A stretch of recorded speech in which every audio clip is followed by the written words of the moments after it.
13th episode begins as we check back in with Brianna to discover that she's tied her son's kidnapper up and locked him in Lallybrock's priest hole, no longer of use in their time, but perfect for keeping Rob held.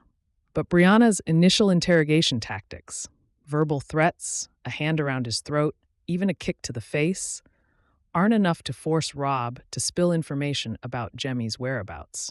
And when Brianna attempts to call the police and fill them in, she discovers Rob has cut Lallybrock's phone lines. Watching her daughter Mandy handle a toy plane prompts an idea, though, and Brianna decides to start driving around to look for Jem herself. Mandy, meanwhile, acts as a makeshift compass of sorts, instructed to play hot or cold whenever she happens to feel her brother's presence nearby. It doesn't take long for Jem or us to figure out that Rob has shut him up in the mines, but Jem also takes after his parents, and eventually recalls Brianna's story about flipping on all the breakers to turn the lights on, not to mention turning at the right split in the tunnel. So maybe Brianna doesn't find Jem so much as Jem finds Brianna, because all of a sudden he's standing in the service road leading to the dam, caught in the car's headlights. By the time Brianna drives back to Lallybrock with both of her children, she also has a police escort, but she also discovers, with no shortage of horror, that Rob has escaped. The officers are less than helpful when it comes to taking Brianna's statement, with one of them even insinuating that she must have been having an affair with Rob, and certainly seem in no rush to go out and search for her son's kidnapper. With Lallybrock's phone still down, Brianna takes extra precautions to keep Jem and Mandy safe, sending them home with Ernie and Fiona Buchan, Mrs. Graham's granddaughter, the latter whom she privately confides in about Roger's current whereabouts. Back in Philadelphia, it's a mostly happy day as Ian and Rachel get ready for their wedding. There's an added level of celebration involved, given that everyone believed Jamie was dead up until very recently, and Ian reflects on how meaningful it is to have his uncle present, since his own parents aren't able to attend. The conversation soon turns to Ian's anxieties about what comes after the wedding, since it'll be Rachel's first time, at which point Jamie admits that Claire was the experienced one when they had their own wedding night. Advice from Dougal and Rupert and Angus had been basically useless at the time, so Jamie decides to impart some valuable wisdom to his nephew to ensure his future wife's satisfaction. Go slowly and pay attention. The rest should basically be second nature after that.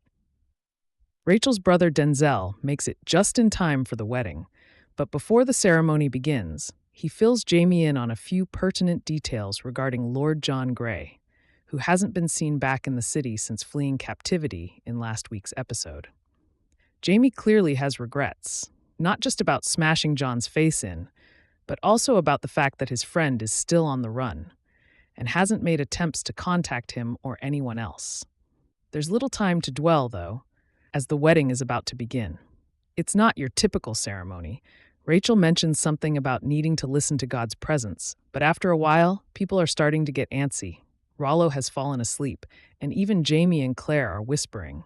Denzel and Jamie each give a speech, one going somewhat more smoothly than the other, but it's still an emotional day for everyone. As Ian and Rachel say heartfelt vows to each other in front of their dearest friends and family, there isn't a dry eye in the house after that. Cut ahead to the wedding night, and, well, there's no need to get into all the dirty details, is there? Suffice it to say, there are certainly moments reminiscent of Outlander's very first wedding episode, but also other lines that feel unique to who Ian and Rachel are. But Ian has no trouble remembering Jamie's words of advice, and it turns out Rachel isn't always interested in being gentle either, which leads to a rather enjoyable evening for both of them. Meanwhile, as we check in with the older marrieds, Jamie is having trouble sleeping. At first, he claims it's because they're still in the bed where Claire and John were intimate. But it turns out Jamie's anxieties also lie with being the one who turned John over to be hanged by the rebels, to say nothing of William, who seems to be missing in action this week as well. In the morning, we get an answer to at least one of these questions. But it involves John being found sleeping on the cold ground and pretending his name is Bertram Armstrong so he isn't killed on the spot by the Continental Army.